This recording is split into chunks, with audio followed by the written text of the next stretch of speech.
Sebagai Kepala Dinas Pembangunan Provinsi di Samarinda, aku seharusnya kebal terhadap hal-hal remeh. Tatapan orang, bisik-bisik, atau kehadiran orang baru seharusnya tidak punya ruang di pikiranku. Aku terbiasa dinilai, terbiasa ditatap, terbiasa diukur bukan sebagai perempuan, tapi sebagai jabatan. Tapi pagi itu, ada sesuatu yang salah. Aku berdiri di teras rumah jabatan dengan blazer abu-abu tua, sepatu hitam mengkilap, rambut tersanggul rapi. Udara Samarinda masih lembab sisa hujan semalam. Jam di pergelangan tanganku menunjukkan pukul 6:10. 5 menit lagi aku harus berangkat ke kantor. Aku benci menunggu. Sudah 2 tahun aku hidup dengan ritme yang sama. Bangun pagi, rapat, tanda tangan, dengar keluhan masyarakat, pulang malam, makan sendiri, tidur sendiri. Tidak ada ruang untuk hal-hal di luar jadwal.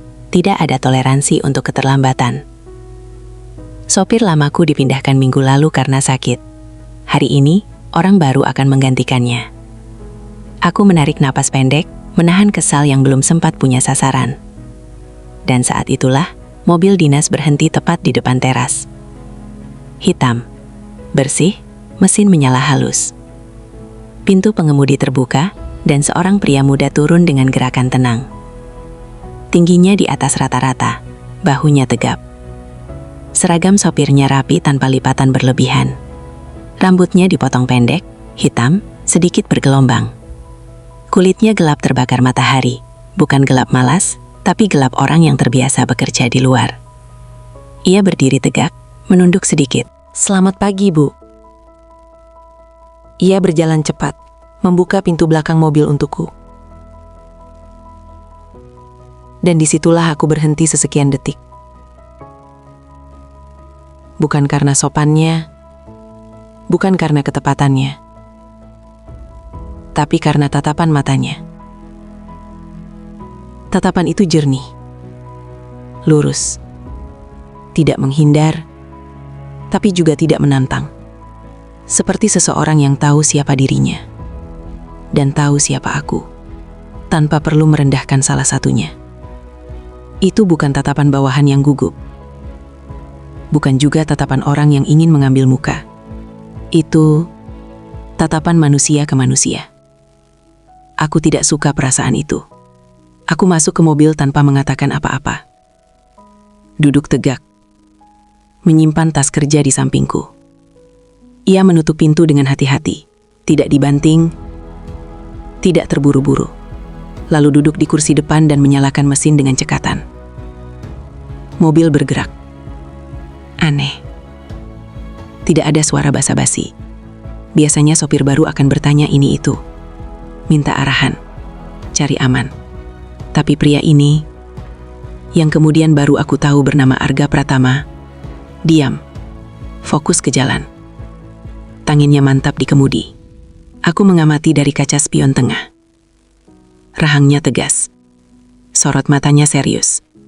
Tapi bukan serius yang kaku. Lebih seperti terlatih. Nama kamu siapa? Tanyaku akhirnya. Arga, Bu. Pendek. Jelas. Umur? 28. Aku mengangguk pelan. Kalau kamu kerja di sini, ucapku datar. Satu hal yang wajib kamu ingat. Saya tidak suka menunggu. Ia mengangguk tentang melirik spion. Siap, Bu. Tidak ada janji berlebihan. Tidak ada penjelasan. Dan entah kenapa, justru itu yang membuat dadaku terasa sedikit terganggu. Perjalanan ke kantor berlangsung tenang. Terlalu tenang. Aku biasanya menggunakan waktu di mobil untuk membaca dokumen atau menjawab pesan. Tapi pagi itu, tanganku berhenti di atas tablet. Pikiranku tidak fokus. Beberapa kali aku merasa ada pandangan singkat dari spion. Sekilas, tepat, seolah memastikan aku baik-baik saja. Bukan tatapan yang mengganggu. Justru itu masalahnya. Saat mobil berhenti di halaman kantor, Arga turun lebih dulu, membukakan pintu. Gerakannya cepat, tapi tidak terburu-buru. Terima kasih, ucapku singkat. Ia mengangguk lagi. Hari itu berlalu seperti hari-hari sebelumnya. Rapat panjang, arga argumen, anggaran, proyek, tekanan. Aku pulang ke rumah jabatan saat langit sudah gelap. Dan saat aku duduk sendirian di ruang tengah, televisi menyala tanpa benar-benar kutonton, aku menyadari satu hal yang membuatku gelisah. Pikiranku kembali ke pagi tadi, ke mobil, ke keheningan, ke tatapan mata itu. Aku menggelengkan kepala pelan. Ratna, kamu sudah terlalu capek, gumamku sendiri. Aku sudah melewati terlalu banyak hal untuk terganggu oleh hal sekecil itu. 2 tahun lalu, rumah tanggaku runtuh pelan-pelan tanpa teriakan. Tidak ada perselingkuhan yang terbukti, tidak ada drama besar. Hanya 2 orang dewasa yang berhenti saling bicara, lalu berhenti saling peduli. Anak-anak kuliah di luar negeri. Rumah jabatan ini besar, tapi dingin. Aku sudah berdamai dengan itu. Setidaknya, aku pikir begitu. Pagi berikutnya, Arga sudah menunggu 15 menit lebih awal. Mobil bersih, mesin hangat, tidak pernah telat. Hari kedua, hari ketiga, hari keempat. Aku mulai terbiasa dengan kehadirannya. Tidak ribet, tidak cerewet, tidak banyak bertanya. Aku sempat berpikir, pria ini bukan sekedar sopir. Gerakannya terlalu disiplin, cara berpikirnya terlalu rapi. Suatu pagi, saat aku keluar rumah, hujan rintik turun tiba-tiba. Sebelum aku sempat berkata apa-apa, Arga sudah berdiri di sampingku, payung terbuka. "Tadi langitnya gelap, Bu," katanya singkat. Aku diam, masuk ke mobil. Hari lain, saat udara panas menyengat, AC mobil terasa lebih sejuk dari biasanya. Pas. Tidak dingin berlebihan, tidak pengap. Hal-hal kecil, terlalu kecil untuk disebut perhatian, tapi terlalu tepat untuk dianggap kebetulan. Dan yang paling membuatku tidak nyaman, tatapan itu. Bukan sering, tidak mencolok, tapi saat aku lengah, saat aku sibuk membaca berkas, saat aku menelpon anakku di kursi belakang, aku bisa merasakannya. Bukan tatapan yang menilai tubuh, bukan tatapan yang kurang ajar. Lebih seperti memastikan. Aku mulai bertanya pada diriku sendiri. Kenapa aku menyadarinya? Malam itu, aku kembali duduk sendiri dengan secangkir kopi yang dingin. Jam menunjukkan hampir pukul 11. Aku sadar, ada sesuatu yang bergerak di dalam diriku. Pelan, hampir tak terasa. Seperti retakan kecil di dinding yang selama ini kokoh. Aku tidak tahu apa namanya. Aku tidak siap menamainya. Yang aku tahu hanya satu. Tatapan itu tidak seharusnya berarti apa-apa. Dan justru karena itulah aku takut. Karena hidupku selama ini dibangun dari hal-hal yang seharusnya tidak terjadi, tapi tetap terjadi. Dan aku belum tahu, apakah aku cukup kuat untuk menahan yang satu ini. Aku mulai menyadari satu hal yang mengganggu setelah minggu pertama. Arga terlalu rapi. Bukan hanya soal penampilan atau cara kerjanya, tapi ritmenya. Seolah ia sudah hafal hidupku bahkan sebelum aku sendiri menyadarinya. Jam berangkatku, kebiasaan kecilku, bahkan perubahan moodku yang seringkali tak kusadari sendiri. Setiap pagi, mobil sudah siap sebelum aku membuka pintu rumah. Mesin hangat, kaca bersih, aroma kabin netral, tidak menyengat parfum murahan, tidak pula bau pengharum berlebihan. Semuanya terasa pas, selalu pas. Aku pernah berpikir, mungkin ini hanya kebetulan, tapi kebetulan tidak pernah terjadi setiap hari. Hari Senin itu aku keluar rumah dengan langkah cepat, agenda padat sejak pagi, rapat lintas dinas, presentasi proyek, dan audiensi warga. Kepala terasa berat bahkan sebelum jam 7. Begitu duduk di kursi belakang, Arga menutup pintu dan langsung memutar arah mobil. "Ke kantor seperti biasa, Bu?" tanyanya. Aku mengangguk singkat. Mobil melaju. Beberapa menit kemudian tanpa aku minta, ia menurunkan sedikit suhu AC. Keringatnya kelihatan, katanya datar tanpa menoleh. Aku terdiam, bukan karena kata-katanya, tapi karena ia benar. Aku memang merasa panas sejak tadi, tapi aku belum sempat mengeluh, bahkan belum menyadarinya sepenuhnya. Aku menatap punggung kursinya. "Jangan terlalu dingin," kataku. "Siap, Bu." Nada suaranya tetap sama, tidak berubah, tidak tersinggung, tidak berlebihan. Aku menghela napas pelan. Ada rasa aneh yang muncul, bukan marah, bukan senang. Lebih seperti waspada. Di kantor, aku kembali menjadi Ratna yang biasa. Tegas, fokus, tidak memberi ruang pada hal-hal pribadi. Semua orang melihatku sebagai pejabat yang sulit ditembus. Tapi saat aku kembali ke mobil siang itu, rasa itu muncul lagi. Arga berdiri di samping mobil, memegang payung. Langit mendung, tapi hujan belum turun. Prediksi hujan sore ini cukup besar, Bu, katanya sambil membukakan pintu. Kamu cek cuaca? Tanyaku singkat. Iya. Aku mengangguk. Duduk. Mobil bergerak. Di tengah perjalanan, hujan turun deras. Jalanan licin. Beberapa kendaraan melambat. Arga tetap tenang. Tangannya mantap di kemudi. Tidak ada gerakan terburu-buru. Aku memperhatikan dari spion. Ia fokus, tapi bukan tegang. Dulu kamu kerja di mana? Tanyaku, tiba-tiba. Ia terdiam sebentar, lalu menjawab. Di lapangan proyek, Bu. Mekanik alat berat. Banyak di luar kota. Pantas, pikirku. Pantas cara duduknya tegap. Pantas tatapannya terbiasa menghadapi medan sulit. Pantas ia tidak mudah panik. Kenapa pindah jadi sopir? Tanyaku lagi. Kali ini ia diam lebih lama. Capek, Bu. Lapangan keras. Saya ingin kerja yang lebih stabil. Jawaban itu terdengar sederhana, tapi ada sesuatu di baliknya. Aku bisa merasakannya. Aku tidak melanjutkan pertanyaan.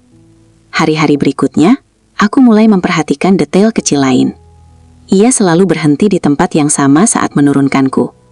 Tidak terlalu dekat, tidak terlalu jauh. Tepat di titik yang memudahkanku turun, tanpa harus melangkah terlalu lebar dengan sepatu hak. Ia tidak pernah memotong pembicaraan teleponku.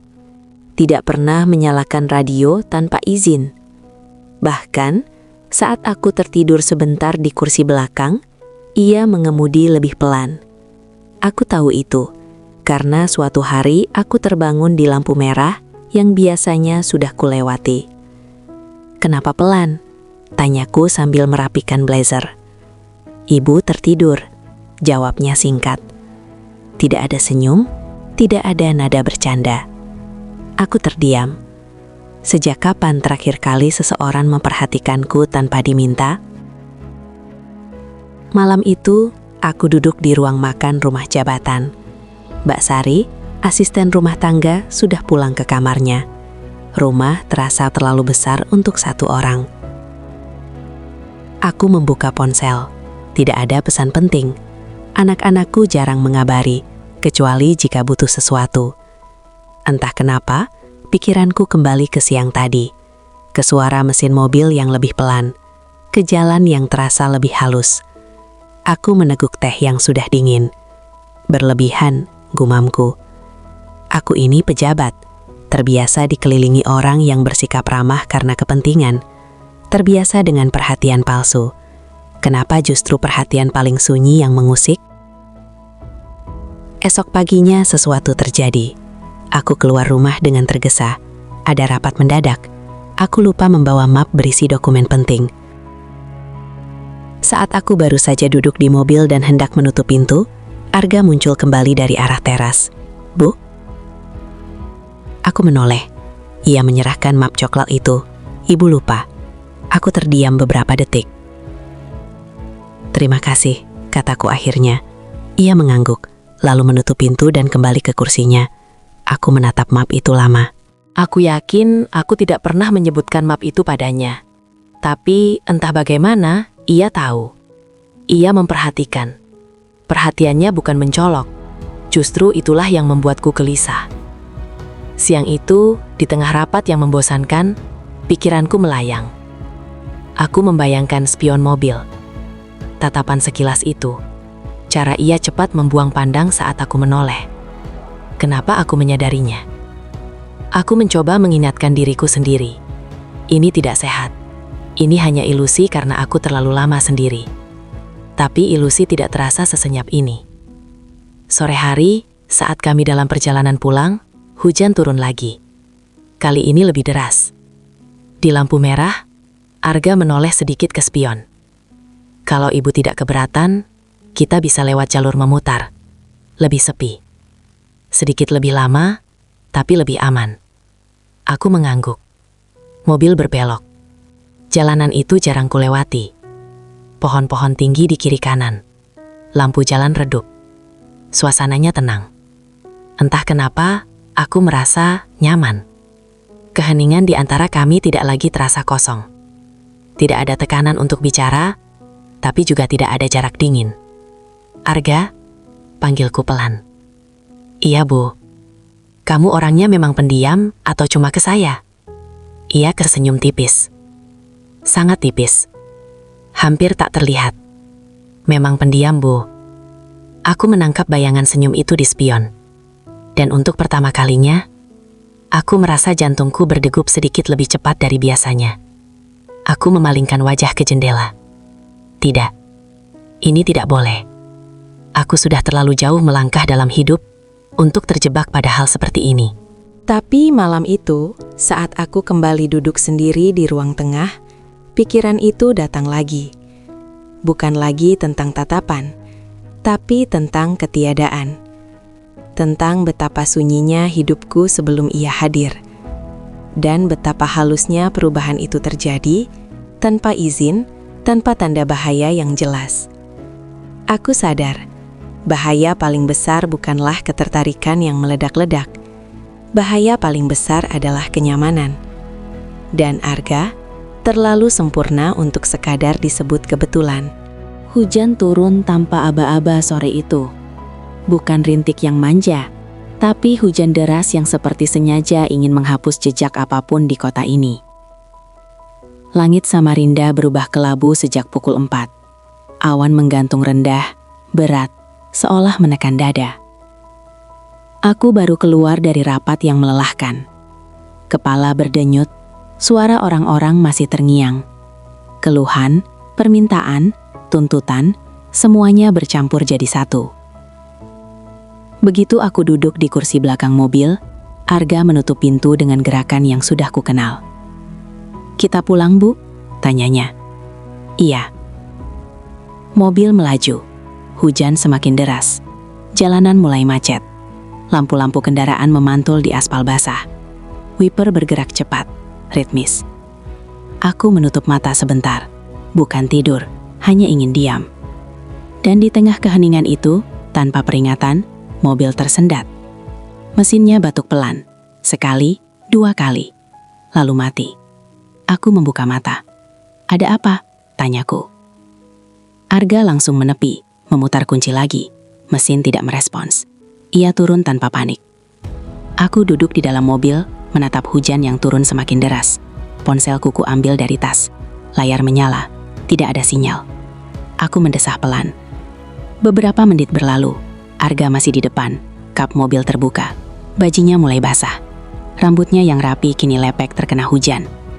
Aku tidak tahu kenapa, tapi ada dorongan aneh di dadaku. Bukan kesal, bukan marah. Lebih seperti khawatir. Akhirnya Arga kembali ke pintu mobil. Wajahnya basah kuyup. Air hujan menetes dari dagunya. "Maaf, Bu," katanya. "Mesinnya bermasalah. Tidak bisa diperbaiki di sini." Aku menahan napas. Lalu, ada minimarket sekitar 200 meter dari sini. Kita bisa berteduh dan coba cari bantuan. Aku melirik keluar. Hujan seperti tirai tebal. Angin dingin menyusup. Aku menatap sepatuku. Hak tinggi, rok kerja. "Payung?" tanyaku. Arga mengangkat satu payung kecil dari bagasi. "1, Bu." Aku terdiam. Situasi ini tidak ideal, tapi kami juga tidak punya pilihan. Aku membuka pintu mobil. Begitu keluar, angin dingin langsung menyergap. Arga berdiri di sampingku, membuka payung. Ukurannya kecil, jelas tidak cukup untuk 2 orang dewasa.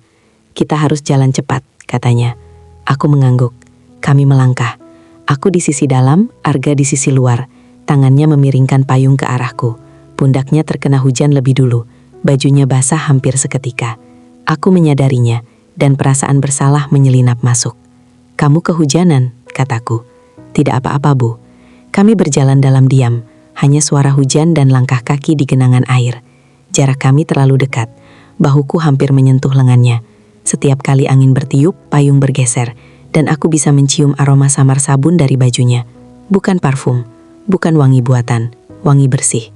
Dadaku terasa aneh, terlalu penuh. Aku memfokuskan pandangan ke depan. Jangan berpikir macam-macam, Ratna.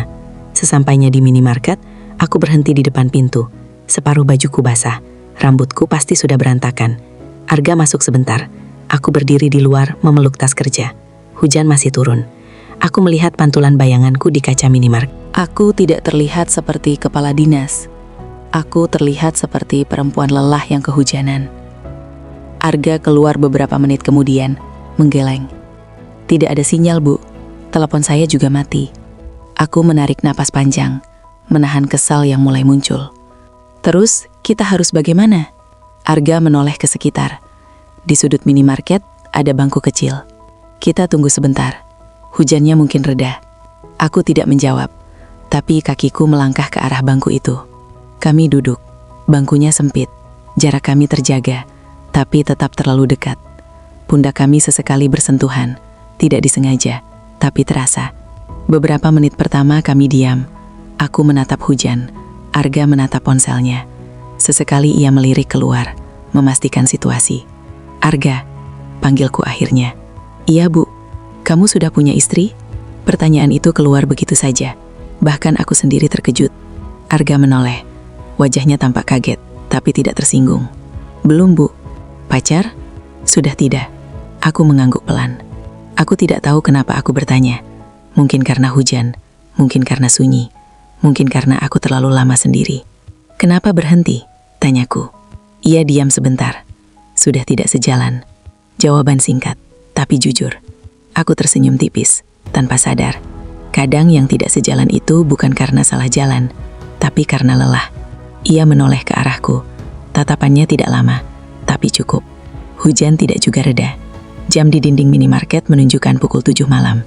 Aku berdiri. Kita jalan kembali ke mobil. Ibu yakin? Hujannya masih deras. Aku tidak suka menunggu, jawabku. Kali ini, Arga tidak membantah. Kami berjalan kembali. Kali ini, ia memegang payung lebih dekat. Tangannya hampir menyentuh lenganku. Aku bisa merasakan hangat tubuhnya di tengah dingin hujan. Kami basah. Tapi entah kenapa, aku tidak marah. Saat kami sampai di mobil, Arga tertawa kecil. Pertama kalinya aku mendengar suara itu. Mobil ini keras kepala, katanya. Mirip pemiliknya. Aku terkejut, lalu tertawa kecil. Itu spontan, lepas. Aku tidak ingat kapan terakhir kali aku tertawa seperti itu. Aku masuk ke mobil, duduk, menarik nafas. Arga menutup pintu. Malam itu mobil akhirnya bisa dinyalakan setelah bantuan datang. Kami pulang dalam diam yang berbeda. Bukan lagi sunyi yang canggung, tapi sunyi yang penuh makna. Saat aku tiba di rumah jabatan dan turun dari mobil, aku berhenti sejenak. Terima kasih, kataku. Arga mengangguk. Aku masuk ke rumah. Dan saat pintu tertutup di belakangku, aku bersandar sebentar. Hatiku berdegup terlalu cepat. Malam itu, aku sadar satu hal yang menakutkan. Bukan hujan yang membuatku basah, tapi perasaan yang mulai menembus batas. Dan aku belum tahu apakah aku masih ingin menahannya. Aku tidak langsung tidur malam itu. Setelah hujan dan mobil mogok, setelah tawa kecil yang tak seharusnya muncul, setelah aku menutup pintu rumah jabatan dan menyandarkan punggung ke dinding, pikiranku menolak diam. Aku mandi lebih lama dari biasanya. Air hangat mengalir di bahu, tapi tidak mampu meredam riuh di kepalaku. Bayangan Arga berdiri di bawah hujan, memiringkan payung ke arahku, membiarkan pundaknya basah. Itu terus terulang seperti potongan film yang diputar ulang tanpa izin. Aku menyampirkan handuk, menatap pantulan wajahku di cermin. Rambutku terurai, wajahku tampak lelah, tapi mataku berbeda. Ada cahaya gelisah yang sudah lama tak muncul. Apa yang kamu lakukan, Ratna? Gumamku. Aku mengenakan baju tidur sederhana, lalu duduk di tepi ranjang. Jam menunjukkan pukul 10 lewat. Terlalu dini untuk tidur, terlalu larut untuk memulai apapun. Aku meraih ponsel. Layar menyala. Tidak ada pesan baru. Aku meletakkannya kembali. 5 menit kemudian aku mengambilnya lagi. Aku tahu nomor itu tersimpan. Aku tahu namanya ada di sana. Aku juga tahu, aku tidak punya alasan profesional untuk menelponnya malam ini. Dan justru karena itulah, jariku berhenti lama di atas layar. Aku menghela napas. Bodoh, kataku pada diri sendiri. Aku mematikan lampu kamar, berharap gelap bisa menenangkan. Tapi sunyi justru semakin berisik. Rumah jabatan ini terlalu besar untuk satu orang. Setiap sudut seperti menyimpan gema langkah yang tak pernah ada. Jam dinding berdetak pelan, tapi terdengar seperti palu kecil di dada. Aku duduk lagi, mengambil ponsel. Nama itu muncul di layar saat kupilih. Arga Pratama. Aku menutup mata sesaat. Lalu, ku tekan tombol panggil. Nada sambung terdengar. 1, 2. Aku hampir menutupnya saat panggilan itu dijawab. Halo Bu? Suaranya terdengar jelas. Sedikit terkejut, tapi tidak panik. Aku menelan ludah. Maaf, saya ganggu? Oh, tidak Bu, saya belum tidur. Aku diam. Beberapa detik yang terasa lebih panjang dari seharusnya. Kenapa Bu? Tanyanya lembut. Pertanyaan sederhana. Tapi disitulah aku tersadar. Aku tidak tahu jawabannya. Aku mengalihkan pandangan ke jendela. Malam gelap. Hujan sudah berhenti. Udara terasa pengap. Saya cuma pengen ngobrol, kataku akhirnya. Jujur, tidak ada tawa, tidak ada nada aneh di seberang sana. Iya Bu, silahkan. Dan entah kenapa, dua kata itu membuat dadaku mengendur sedikit. Aku mulai bicara tentang hal-hal kecil, tentang mimpi aneh semalam, tentang kipas angin di ruang tengah yang bunyinya makin berisik, tentang kucing tetangga yang entah kenapa selalu muncul di dapur tengah malam. Hal-hal remeh, tidak penting, tidak layak dibahas dalam rapat. Tapi Arga mendengarkan. Aku tahu itu dari caranya menanggapi. Tidak memotong, tidak memberi saran yang tak diminta. Hanya sesekali menimpali pendek, memastikan aku tahu bahwa ia ada. Ibu kelihatan capek hari ini, katanya di satu titik. Aku terdiam. Kamu tahu dari mana? Tanyaku pelan. Hujan tadi, jawabnya. Dan cara ibu diam. Aku tersenyum tipis. Ia tidak bisa melihatnya, tapi aku yakin ia bisa merasakannya. Capek itu ternyata bukan cuma soal kerja, kataku. Iya Bu. Jawaban itu tidak menawarkan solusi, tapi justru itu yang kubutuhkan. Kami terdiam sejenak. Tidak canggung, tidak kosong. Lalu aku tertawa kecil, tanpa sadar. Saya ini kayak ibu-ibu kesepian ya, nelpon sopir tengah malam, kataku setengah bercanda. Di seberang sana Arga tidak langsung menjawab. Bukan, katanya akhirnya. Mungkin ibu cuma sudah terlalu lama tidak didengarkan. Kalimat itu mengenai tepat di dadaku. Aku memejamkan mata. Sudah berapa lama aku tidak merasa benar-benar didengar. Bukan sebagai pejabat, bukan sebagai istri, tapi sebagai diriku sendiri. Telepon itu berlangsung 13 menit. Tidak lama, tidak sebentar. Cukup untuk menggeser sesuatu yang sudah rapuh sejak lama. Sebelum menutup, aku berkata, "Terima kasih ya. Malam ini saya lebih tenang." "Sama-sama Bu," jawabnya. "Kapanpun ibu butuh." Setelah sambungan terputus, aku tetap memegang ponsel di dada. Dadaku hangat, tapi juga takut. Karena aku tahu, malam itu bukan sekedar obrolan. Itu adalah garis yang terlewati tanpa disadari. Hari-hari setelahnya terasa berbeda. Bukan mencolok, tidak dramatis. Tapi aku mulai menantikan perjalanan pagi dengan cara yang tidak seharusnya. Aku lebih sering duduk diam di kursi belakang, memperhatikan jalan, mendengarkan suara mesin.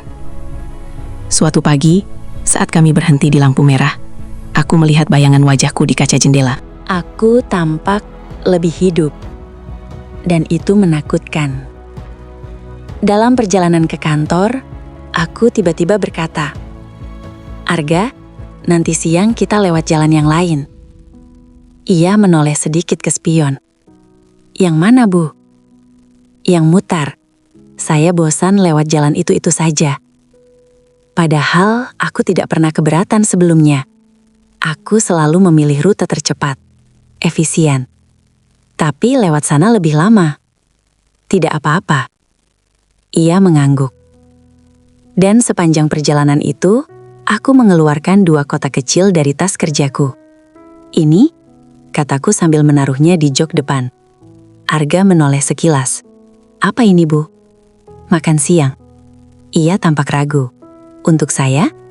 Aku mengangguk. "Saya masak sendiri." Kalimat itu menggantung di udara. Aku tahu apa artinya. Aku tahu apa yang sedang kulakukan. Tapi, saya tidak suka makan sendirian. Potongku datar. Ia menerima kotak itu perlahan. "Terima kasih, Bu." Aku tidak menoleh. Tapi aku bisa merasakan perubahan di dalam mobil. Itu bukan lagi ruang kerja. Itu ruang antara. Sore harinya, dalam perjalanan pulang, aku mulai bercerita tentang bagaimana aku belajar masak setelah rumah tanggaku membeku, tentang anak bungsuku yang jarang mengangkat telepon, tentang malam-malam yang terasa terlalu panjang. Arga mendengarkan. Seperti biasa. Di spion, aku melihat wajahku sendiri. Bukan wajah pejabat, bukan wajah yang siap berdebat. Wajah perempuan yang jujur pada kesepiannya. Malam itu, Arga duduk di kontrakannya, membuka kotak makan yang kuberikan. Lauknya sederhana, ikan goreng, sambal hijau, tahu balado. Tapi rasanya hangat. Dan di tempat yang berbeda, aku duduk di ranjangku, menatap ponsel. Aku tahu, apapun yang sedang tumbuh ini tidak akan mudah dihentikan. Karena bukan dimulai dari sentuhan, tapi dari didengarkan. Dan itu jauh lebih berbahaya. Hari Sabtu seharusnya menjadi hari tanpa agenda. Tidak ada rapat, tidak ada kunjungan, tidak ada kewajiban mengenakan blazer atau sepatu hak tinggi. Hari yang biasanya kugunakan untuk tidur lebih lama, membaca koran lama, atau sekadar duduk diam menunggu waktu berlalu. Namun Jumat malam sebelumnya, tanpa banyak berpikir, aku mengirim pesan singkat. "Besok pagi antar saya ke rumah jabatan, ada yang mau saya urus sebentar." Pesan itu terasa profesional, aman. Setidaknya begitu yang kupercaya saat menekannya. Arga membalas singkat. "Siap, Bu." Pagi itu udara Samarinda masih dingin sisa hujan semalam. Langit pucat, belum sepenuhnya cerah. Aku keluar rumah dengan pakaian sederhana. Kemeja putih longgar, celana bahan gelap, rambut hanya kuikat seadanya. Tidak ada riasan tebal, tidak ada topeng jabatan. Arga sudah menunggu. Mobil seperti biasa, bersih, siap, tenang. Kami berangkat tanpa banyak bicara. Perjalanan pagi itu terasa berbeda. Jalanan lengang, suara mesin lebih jelas terdengar. Tidak ada tekanan waktu, tidak ada kejaran agenda. Aku memperhatikan Arga dari kursi belakang. Cara ia mengemudi tetap sama. Hati-hati, fokus, tapi ada sesuatu yang lebih lembut dalam gerakannya. Atau mungkin aku yang melihatnya berbeda. Sesampainya di rumah jabatan, aku tidak langsung turun. Tanganku masih memegang gagang pintu. Jantungku berdetak sedikit lebih cepat. "Mas Arga," panggilku pelan. "Iya, Bu." "Kamu masuk sebentar?" Ia menoleh, jelas terkejut. "Masuk ke rumah?" tanyanya memastikan. "Iya." Saya mau kasih sesuatu. Itu alasan yang tipis. Aku tahu itu. Tapi aku tidak menariknya kembali. Arga mematikan mesin. Turun, mengikuti aku masuk. Begitu pintu terbuka, aroma masakan langsung menyambut. Hangat, rumah. Bukan aroma catering. Bukan masakan pesan antar. Ini aroma dapur yang benar-benar dipakai. Di meja makan, 2 piring sudah tertata rapi. Nasi hangat masih mengepul tipis. Ayam goreng, sayur lodeh, sambal. Arga berhenti melangkah. "Ibu masak?" tanyanya. Suaranya hampir tak percaya. Aku mengangguk. "Tadi subuh, iseng." Ia menelan ludah. "Untuk saya juga." Aku menarik kursi. "Duduk. Saya tidak suka makan sendirian." Ia ragu sejenak, lalu duduk perlahan. Kami makan, tanpa banyak bicara. Sendok beradu pelan dengan piring. Suaraku nyahan. Sesekali bunyi jam dinding. Aneh, tapi tidak canggung. Seperti dua orang yang sudah lama saling mengenal, meski baru menyadarinya sekarang. Enak, Bu, katanya pelan. Aku tersenyum kecil. Biasa saja. Tidak. Enak. Aku tidak membalas, tapi hatiku menghangat. Setelah makan, kami pindah ke ruang tengah. Televisi menyala, tapi tidak ada yang benar-benar menonton. Mbak Sari pulang kampung, kataku. Rumah ini kosong. Arga mengangguk. Sepi. Iya. Ia menatap sekeliling. Rumah jabatan itu besar, tapi terasa dingin. Seperti bangunan yang terlalu lama dipakai untuk menerima tamu, bukan untuk dihuni. Aku duduk di sofa. Harga duduk di kursi kayu dekat jendela. Hujan mulai turun pelan. Butirannya mengetuk kaca. Teratur. Mas Arga, kataku setelah beberapa saat. Iya, Bu. Kamu tahu tidak? Saya sudah lama tidak duduk seperti ini. Seperti apa? Diam, ditemani, tapi tidak harus bicara. Ia tersenyum tipis. Kadang orang cuma butuh itu. Aku menoleh ke arahnya. Tatapan kami bertemu sebentar. Lalu aku memalingkan wajah. Beberapa menit kemudian, listrik padam. Lampu mati, televisi mati. Rumah langsung tenggelam dalam gelap yang hening. Aku berdiri. Saya ambil lilin. Arga ikut bangkit. Kami menyalakan satu lilin kecil di meja. Cahaya kuningnya membuat bayangan di dinding menari pelan. Wajah Arga terlihat berbeda dalam cahaya itu. Lebih lembut, lebih nyata. Sekarang makin terasa rumah, kataku pelan. Iya, jawabnya. Tapi tetap sepi. Kami duduk kembali. Tapi kali ini, lebih dekat. Jarak kami hanya satu lengan. Terlalu dekat untuk sekadar atasan dan bawahan. Terlalu jauh untuk disebut apapun. Mas Arga, kataku. Suara hampir berbisik. Iya, Bu. Ada satu hal yang saya takuti. Ia menoleh. Tidak bicara. Menunggu. Saya takut. Nyaman sama kamu. Kalimat itu menggantung di udara. Tanganku bergerak tanpa rencana. Menyentuh tangannya yang sedang meletakkan cangkir teh di meja. Sentuhan singkat. Tidak sengaja. Tapi cukup. Arga tidak menarik tangannya. Tidak juga mendekat. Ia diam. Detik terasa panjang. Aku berdiri tiba-tiba. Saya. Ke kamar sebentar. Aku berjalan cepat. Tidak menoleh. Di dalam kamar aku menutup pintu. Bersandar. Menutup mata. Dadaku berdegup keras. Aku tahu apa yang hampir terjadi lebih berbahaya dari apapun yang sudah terjadi sebelumnya. Di luar, Arga duduk diam, tidak bergerak, tidak pergi. Beberapa menit kemudian, aku keluar. Terima kasih sudah menemani, kataku. Kamu boleh pulang. Arga berdiri, mengangguk. Siap, Bu. Tidak ada penjelasan, tidak ada janji. Ia pergi. Dan saat pintu tertutup, aku tahu satu hal. Hari ini bukan hari biasa. Hari ini adalah hari di mana batas mulai benar-benar kabur. Dan aku tidak tahu apakah aku masih mampu menggambarnya kembali. Pagi Senin datang terlalu cepat. Rumah jabatan kembali hidup. Suara piring, langkah kaki, aroma bawang digoreng. Mbak Sari sudah kembali dari kampung halaman sejak subuh. Segalanya terlihat normal, terlalu normal. Seolah Sabtu kemarin tak pernah terjadi. Aku turun ke ruang makan dengan wajah yang sudah kupasang kembali seperti biasa.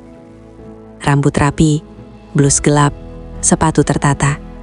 Tidak ada ruang untuk kegoyahan. Namun di dalam dada, ada sesuatu yang belum kembali ke tempatnya. Mbak Sari menoleh saat aku duduk. Ibu kelihatan segar hari ini, katanya sambil menuang teh. Aku mengangguk singkat. Terima kasih.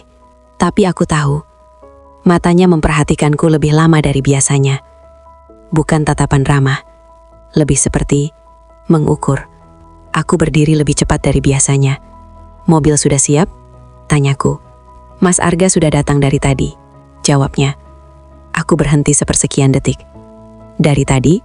Iya, Bu. Dari sebelum jam 6. Aku menahan napas. Di luar, mobil dinas sudah terparkir rapi. Arga berdiri di sampingnya, seperti biasa. Tegap, tenang. Tapi pagi itu, ada jarak yang sengaja ia ciptakan. Ia tidak berdiri terlalu dekat. Tidak langsung membukakan pintu sampai aku benar-benar mendekat. Sikap profesional, dingin, aman. Dan entah kenapa, justru itu yang membuat dadaku terasa sedikit nyeri. Perjalanan ke kantor berlangsung sunyi. Bukan sunyi yang nyaman seperti sebelumnya, tapi sunyi yang dipenuhi kata-kata yang tidak diucapkan. Aku menatap keluar jendela. Arga fokus ke jalan. Tidak ada tatapan di spion. Tidak ada perhatian kecil. Kami sedang mundur, dan kami sama-sama tahu itu. Di kantor, suasana terasa berbeda. Beberapa staf yang biasanya menyapa, kini hanya mengangguk singkat. Ada bisik-bisik kecil yang terputus saat aku lewat.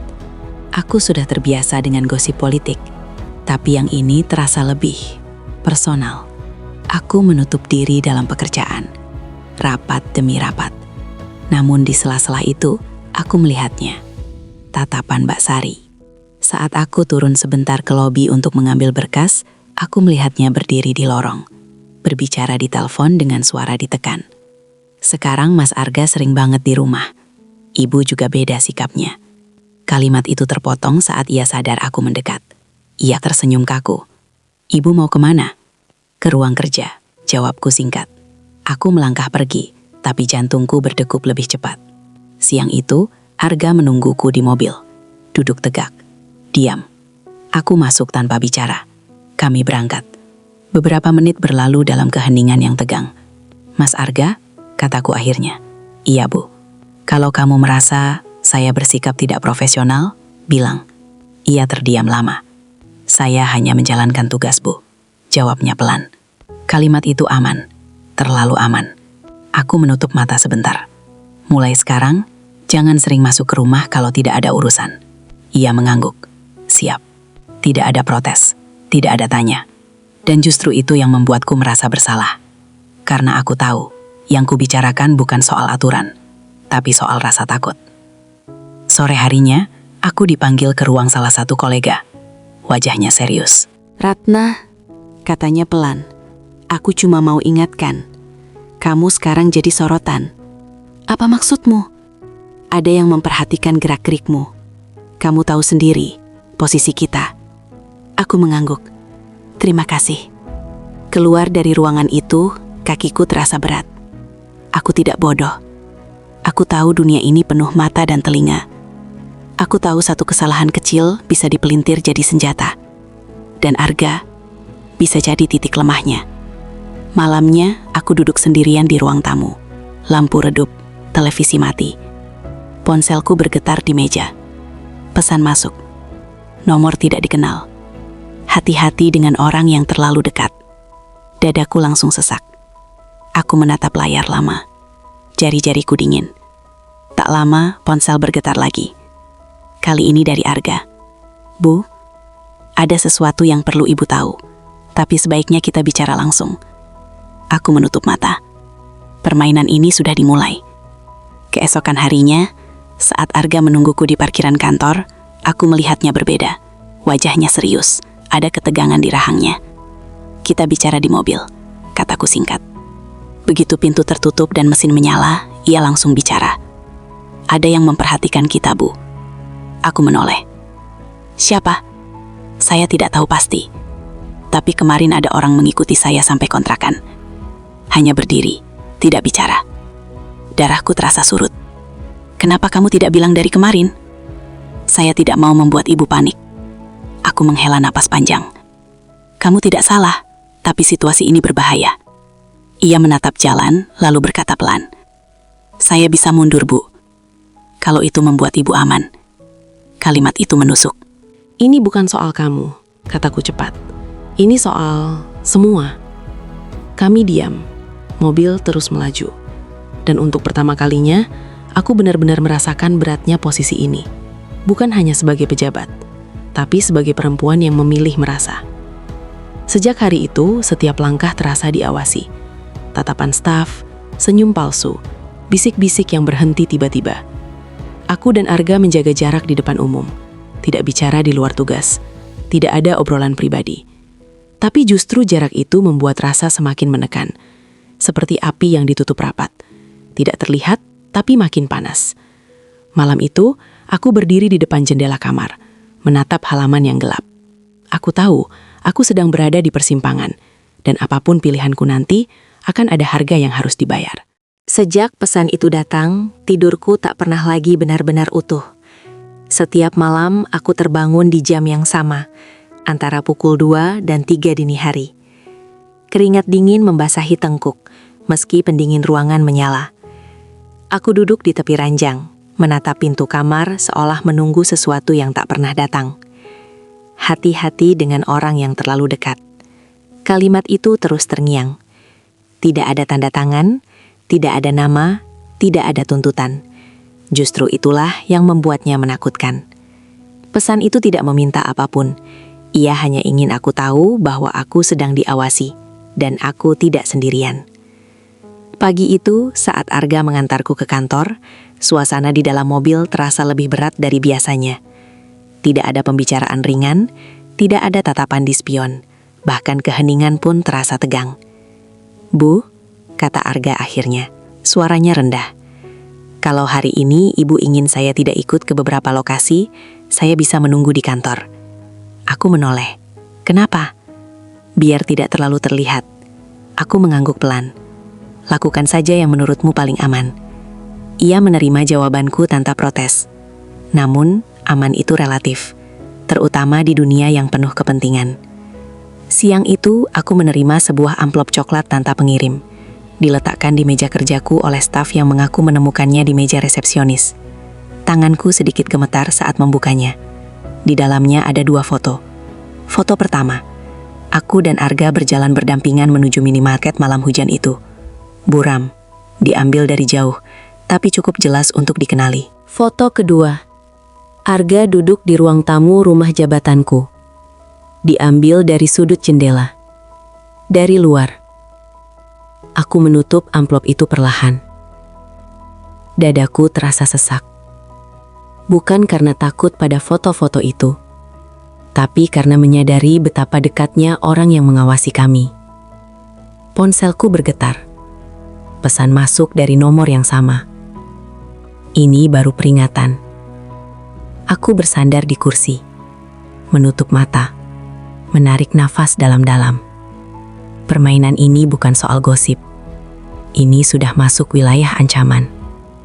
Sore hari, saat Arga menungguku di parkiran, aku langsung masuk ke mobil tanpa berkata apa-apa. Begitu pintu tertutup, aku menyerahkan amplop itu padanya. Ia membukanya. Wajahnya mengeras. "Mereka memotret sampai ke rumah," katanya pelan. "Dan mereka tahu jam kita," balasku. Kami saling diam. "Ada satu hal yang belum saya ceritakan, Bu," kata Arga akhirnya. Aku menoleh. "Apa?" "Kemarin, seseorang mendatangi saya." Jantungku berdegup keras. "Siapa?" "Pria. Umurnya sekitar 50-an. Rapi. Tidak mengancam secara langsung. Lalu, ia cuma bilang satu kalimat." Arga berhenti sejenak, lalu menirukan suara pria itu dengan nada datar. "Jaga jarak. Kalau kamu peduli pada Ratna." Aku menutup mata. Itu bukan orang sembarangan. Itu bukan preman. Itu seseorang yang tahu cara menekan tanpa meninggalkan jejak. "Mas Arga," kataku pelan, "kalau kamu mau mundur, saya tidak akan menyalahkanmu." Ia menggeleng pelan. "Saya tidak akan lari begitu saja. Tapi saya juga tidak mau jadi alasan hidup ibu hancur." Kalimat itu berat. Terlalu berat untuk diucapkan dengan mudah. Kami tiba di rumah jabatan saat langit mulai gelap. Aku tidak langsung turun. "Kita tidak bisa terus seperti ini," kataku. "Apa yang ibu mau lakukan?" Aku menatap ke depan. Kita jaga jarak lebih ketat. Tidak ada telepon malam, tidak ada masuk rumah, tidak ada rute memutar. Arga mengangguk. Baik, tidak ada bantahan, tidak ada drama. Justru itu yang membuat perpisahan kecil itu terasa menyakitkan. Hari-hari berikutnya menjadi ujian. Kami masih bertemu setiap hari, tapi seperti orang asing yang terpaksa bekerja sama. Semua percakapan formal, semua sikap dijaga. Tidak ada ruang untuk lengah. Namun, ancaman tidak berhenti. Suatu pagi, Arga menemukan secari kertas di kaca depan mobil dinas. Kami tahu kemana kamu pergi. Hari lain, aku menerima panggilan telepon tanpa suara. Hanya napas di ujung sana. Lalu sambungan terputus. Aku mulai merasa terkurung. Setiap langkah seperti dipantau, setiap senyum terasa palsu. Dan di tengah tekanan itu, perasaan justru tidak menghilang. Malam itu, aku duduk sendirian di ruang tamu. Lampu redup. Foto anak-anakku terpajang di dinding. Wajah mereka tersenyum, jauh di negeri orang. Aku menyadari satu hal pahit. Aku tidak hanya mempertaruhkan jabatanku. Aku mempertaruhkan hidup orang lain. Ponselku bergetar.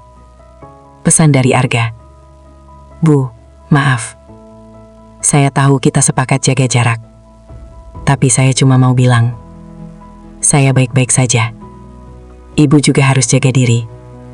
Aku menatap layar lama. Air mata menetes tanpa suara. Aku membalas singkat. Terima kasih. Hati-hati. Dan malam itu, aku membuat keputusan yang tidak ingin kuambil. Jika keadaan terus seperti ini, maka seseorang harus melepaskan lebih dulu.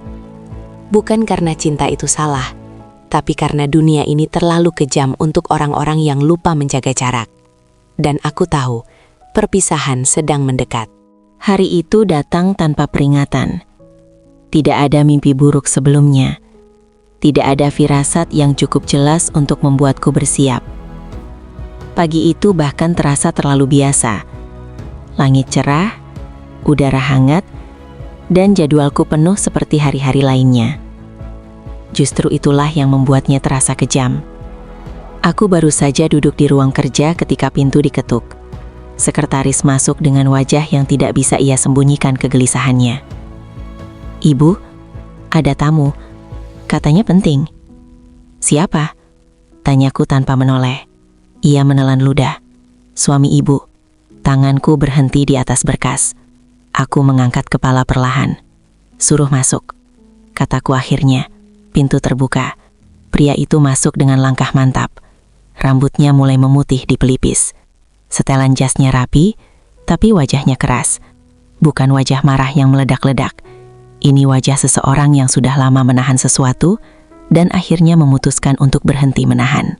"Rina," katanya. Suaranya rendah, tapi bergetar. Aku berdiri. "Ada apa kamu kesini?" Ia tidak langsung menjawab. Matanya menyapu ruangan, lalu berhenti padaku. "Kita perlu bicara, sekarang." Aku melirik sekretaris. "Tinggal sebentar." Pintu tertutup. Keheningan menggantung di antara kami. Ia mengeluarkan ponsel dari saku jas, meletakkannya di atas meja. Layar menyala. Satu foto. Lalu foto lain. Aku dan Arga. Di dalam mobil. Di depan rumah. Di minimarket. Bahkan satu foto saat kami duduk di bangku minimarket malam hujan itu. Tidak ada yang vulgar. Tidak ada yang bisa disebut bukti perselingkuhan. Tapi cukup. "Sejak kapan?" tanyanya. Aku tidak menjawab. "Sejak kapan kamu dekat dengan sopirmu sendiri?" ulangnya, suaranya naik sedikit. Aku menutup mata. "Jawab, Rina." "Aku tidak pernah merencanakannya," kataku pelan. Ia tertawa pendek. Bukan tawa lucu, tawa pahit. "Jadi itu pengakuan?" Aku mengangkat kepala. "Tidak ada yang terjadi seperti yang kamu bayangkan. Tidak perlu terjadi apapun," potongnya tajam. "Yang penting sudah cukup bagi orang untuk menghancurkanmu." Kalimat itu menghantam lebih keras dari kemarahan manapun. Kamu tahu apa artinya ini? Lanjutnya, kamu pejabat, kamu perempuan, kamu hidup di dunia yang tidak akan memaafkanmu. Aku menelan ludah. Aku tahu. Lalu kenapa kamu lakukan ini? Tanyanya lirih. Pertanyaan itu lebih menyakitkan daripada tuduhan. Aku duduk perlahan, tanganku gemetar. Karena aku sendirian, jawabku jujur. Karena aku sudah lama tidak merasa dilihat. Ia terdiam. Untuk pertama kalinya sejak lama, wajahnya menunjukkan sesuatu selain amarah, kecewa, luka. Kita akan jadi bahan pembicaraan, katanya akhirnya. Aku sudah dengar bisik-bisik itu di kantor. Aku berharap itu tidak benar. Aku menunduk. Ia berdiri. Mulai hari ini, hentikan semuanya. Aku tidak mau dengar namanya lagi. Ia berjalan ke pintu, lalu berhenti. Dan satu hal lagi, katanya tanpa menoleh. Kamu pikir orang-orang mengirim ancaman itu tanpa tujuan? Mereka ingin kamu jatuh. Dan kamu sedang membantu mereka. Pintu tertutup. Aku terduduk lama setelahnya. Rasanya seperti runtuh dari dalam. Berita itu menyebar lebih cepat dari yang kuduga. Bukan berita resmi, bukan judul koran, tapi bisik-bisik yang lebih mematikan. Tatapan rekan kerja berubah. Beberapa pura-pura tidak tahu, beberapa terlalu ingin tahu. Sore itu, aku dipanggil oleh atasan langsungku. Ratna, katanya pelan, aku tidak akan ikut campur urusan pribadimu, tapi aku harus jujur. Kamu sedang diawasi. Aku tahu, ada laporan anonim masuk. Belum cukup kuat untuk tindakan resmi, tapi cukup untuk membuat posisimu goyah. Aku mengangguk. Terima kasih sudah memberitahu. Keluar dari ruangan itu, kakiku terasa lemas. Di parkiran, Arga berdiri di samping mobil. Begitu melihat wajahku, ia tahu. Kita bicara, tanyanya pelan. Aku menggeleng. Tidak di sini. Kami masuk ke mobil, tapi aku tidak menyebutkan tujuan. Mobil melaju tanpa arah. Ada apa, Bu? Tanyanya akhirnya. Aku menyerahkan ponselku. Ia melihat foto-foto itu. Wajahnya pucat. Ini karena saya, katanya cepat. Tidak, potongku. Ini karena aku. Aku menarik napas panjang. Suamiku tahu, kantor mulai tahu. Ia terdiam lama. Kalau begitu, suaranya serak. Saya harus pergi. Aku menoleh tajam. Apa maksudmu? Saya tidak bisa terus ada di dekat ibu, katanya. Saya bukan siapa-siapa, tapi saya cukup berarti untuk dijadikan senjata. Kata-katanya benar, dan itulah yang paling menyakitkan. Ini bukan salahmu, kataku. Tapi akibatnya bisa menghancurkan hidup ibu, balasnya. Kami berhenti di pinggir jalan, mesin menyala, tapi waktu seperti berhenti. Aku tidak menyesal, kataku pelan. Tapi aku juga tidak bisa membiarkanmu terseret. Arga menatap kemudi, rahangnya mengeras. Apa yang ibu minta? Tanyanya. Aku menutup mata. Kita akhiri. Kata itu keluar dengan berat. Ia mengangguk pelan. Tidak ada protes, tidak ada drama. Baik, Bu. Kesederhanaan jawaban itu justru membuat dadaku terasa seperti diremas. Kamu boleh ambil cuti, lanjutku.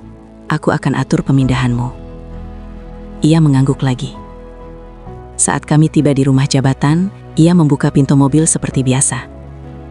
Sebelum aku turun, ia berkata pelan, "Terima kasih. Sudah memperlakukan saya seperti manusia." Aku tidak menoleh. Jika aku menoleh, aku tahu aku tidak akan kuat. Malam itu aku menangis sendirian. Bukan karena kehilangan cinta, tapi karena kehilangan satu-satunya tempat aku bisa jujur. Dan aku tahu, setelah hari ini, hidupku tidak akan pernah sama lagi. Pagi setelah keputusan itu terasa asing. Aku bangun lebih awal dari biasanya, bukan karena segar, tapi karena dadaku terasa terlalu penuh untuk ditiduri. Cahaya matahari menyusup lewat celah gorden, menyinari kamar yang terasa lebih dingin dari kemarin. Tidak ada pesan di ponsel, tidak ada nama yang muncul di layar. Aku menatap layar lama, lalu meletakkannya kembali. Hari ini Arga tidak akan mengantarku. Itu fakta sederhana, tapi terasa seperti kehilangan sesuatu yang sudah menjadi bagian dari ritme hidupku. Aku turun ke ruang makan. Mbak Sari menyajikan sarapan seperti biasa. Nasi hangat, teh manis. Ibu berangkat jam berapa? Tanyanya. Sendiri, jawabku singkat. Ia mengangguk, tapi aku menangkap kilatan rasa ingin tahu di matanya. Aku tidak peduli lagi. Tidak ada yang bisa ia tanyakan yang lebih menyakitkan dari apa yang sudah kuterima. Aku menyetir sendiri ke kantor pagi itu. Sudah lama sekali aku tidak duduk di balik kemudi mobil dinas. Jalanan terasa lebih sempit, lampu lalu lintas lebih lama, klakson orang lain terdengar lebih kasar. Aku sadar, selama ini aku terlalu nyaman duduk di kursi belakang, bukan hanya di mobil, tapi dalam hidup. Di kantor, suasana berubah drastis. Beberapa orang menyapaku seperti biasa, tapi lebih berhati-hati. Beberapa memilih menjaga jarak.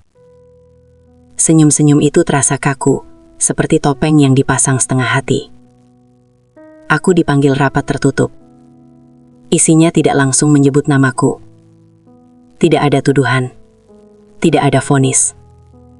Hanya kalimat-kalimat seperti, Kita harus menjaga citra. Perlu kehati-hatian. Isu personal bisa berdampak institusional. Aku mengangguk, menyimak, menjawab seperlunya. Di dalam, aku hancur pelan-pelan. Siang itu aku mendengar kabar Arga mengajukan mutasi. Cepat. Terlalu cepat.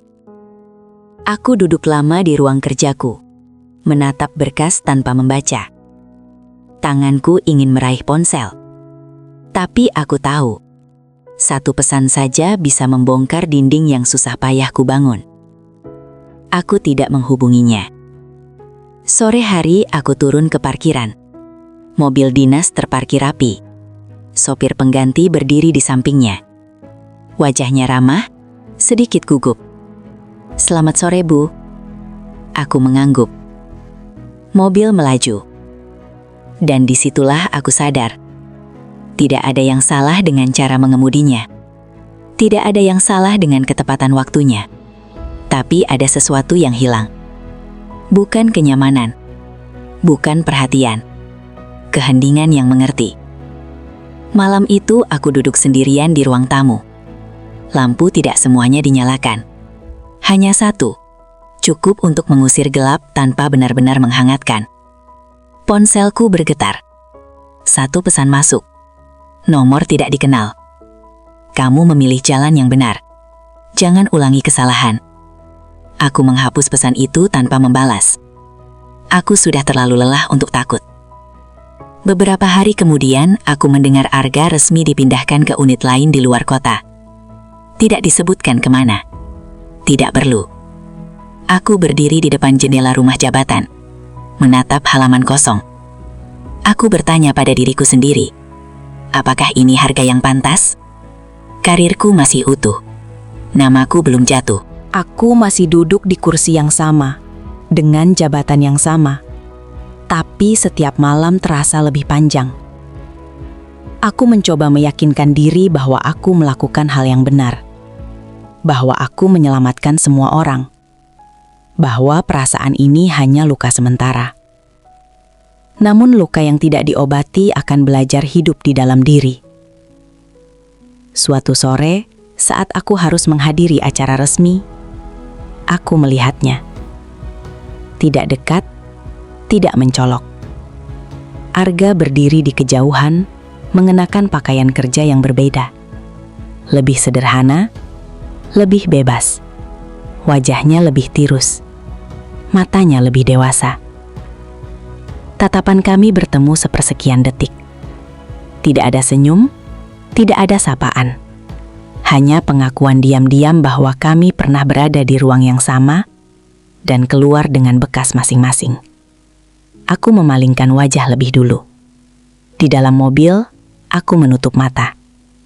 Aku tidak tahu apakah perpisahan ini akan menyembuhkan atau justru membusukkan luka. Yang aku tahu hanya satu.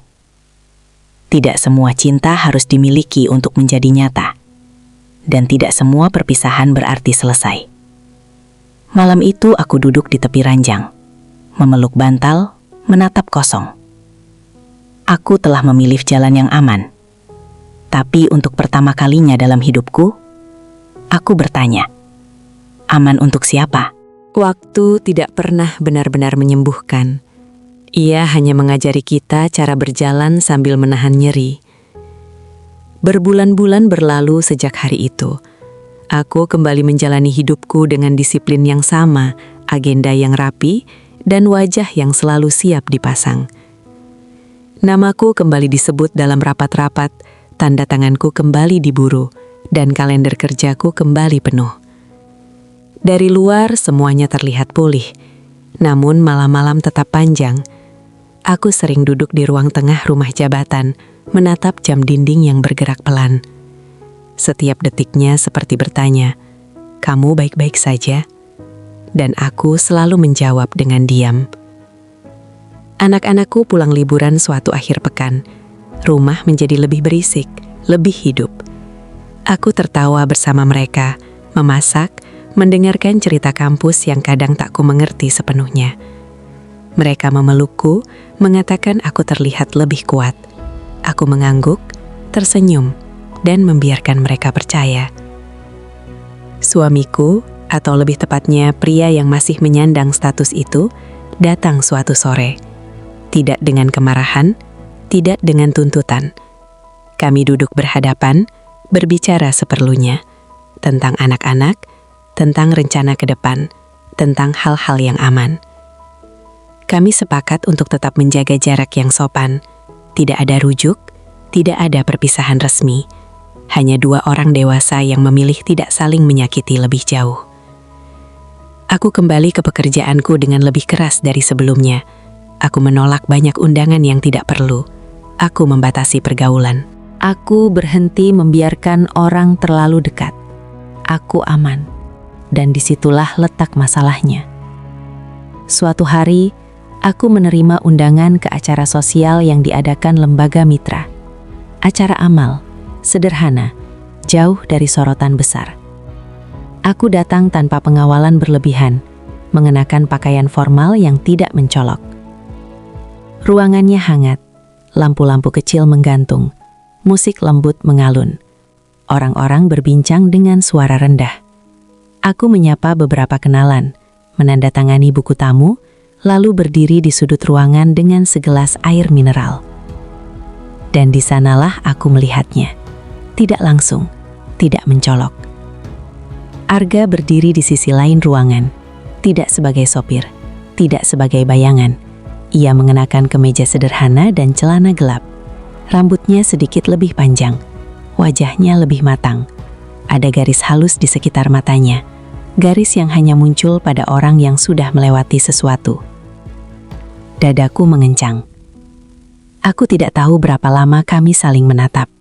Mungkin hanya detik, mungkin lebih.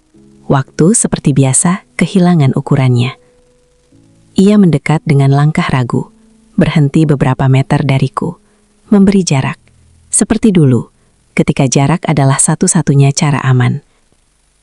"Bu Ratna," sapanya pelan. Aku mengangguk. "Arga?" Hanya nama, tidak ada embel-embel, tidak ada peran. "Kabarnya baik?" tanyanya. "Baik," jawabku. "Kamu?" Ia tersenyum kecil. "Belajar baik." Kami berdiri dalam keheningan yang tidak lagi menegangkan. Tidak ada yang perlu dibuktikan. Tidak ada yang harus disembunyikan. "Aku dengar kamu lanjut sekolah," kataku. "Iya," jawabnya. "Saya ambil kelas malam, pelan-pelan." "Bagus," kataku jujur. Ia menatapku, lalu berkata dengan nada yang hati-hati, "Terima kasih untuk waktu itu." Aku menghela napas. "Terima kasih juga." Kami tidak membicarakan masa lalu, tidak menyebut hujan, tidak menyebut rumah jabatan, tidak menyebut perpisahan. Karena beberapa hal tidak perlu diulang untuk tetap hidup. Orang-orang mulai memperhatikan kami. Tatapan-tatapan ingin tahu muncul lagi. Aku menyadarinya, dan kali ini aku tidak panik. Aku menatap Arga. Aku harus menyapa yang lain. Ia mengangguk. Tentu. Saat aku melangkah pergi, aku merasakan sesuatu yang berbeda dari pertemuan sebelumnya. Tidak ada penyesalan yang menjerat, tidak ada harapan yang memaksa. Hanya pengakuan sunyi. Kita pernah berarti. Malam itu aku pulang lebih awal. Rumah jabatan kembali sunyi. Aku menyalakan satu lampu, duduk di sofa, dan membiarkan keheningan datang. Aku memikirkan semua yang telah kulewati. Pilihan-pilihan yang kuambil. Harga yang kubayar. Aku menyadari satu hal yang sederhana, tapi jujur. Cinta tidak selalu datang untuk dimenangkan. Kadang ia datang untuk mengajarkan batas. Kadang ia datang untuk mengingatkan bahwa kita masih manusia, bahkan ketika dunia menuntut kita menjadi simbol. Aku berdiri, membuka jendela. Angin malam masuk pelan. Tidak ada hujan, tidak ada badai. Aku tidak merasa hampa. Aku tidak merasa kalah. Aku merasa utuh, dengan cara yang berbeda. Keesokan paginya, aku berangkat kerja dengan tenang. Aku duduk di kursi belakang mobil dinas, menyebutkan rute tercepat, dan membuka berkas. Aku kembali menjadi diriku yang dikenal banyak orang. Namun di dalam, aku membawa sesuatu yang tidak bisa diambil siapapun. Pengalaman tentang didengarkan, keberanian untuk merasa, dan kebijaksanaan untuk melepaskan. Di meja kerjaku, ada foto anak-anakku. Aku menyentuh bingkainya sebentar sebelum mulai bekerja. Aku tahu, hidup tidak akan berhenti menguji. Aku juga tahu, aku tidak perlu lari dari perasaan untuk tetap kuat. Karena kekuatan sejati bukan tentang meniadakan rasa, melainkan tentang memilih dengan sadar dan bertanggung jawab pada pilihan itu. Dan jika suatu hari nanti, di waktu yang lebih lapang, aku kembali bertemu seseorang yang membuatku merasa dilihat, aku akan menyambutnya dengan jujur, tanpa takut, tanpa sembunyi. Karena kini aku tahu, yang paling penting bukan bagaimana kisah ini dibaca orang, melainkan bagaimana aku tetap berdiri setelahnya.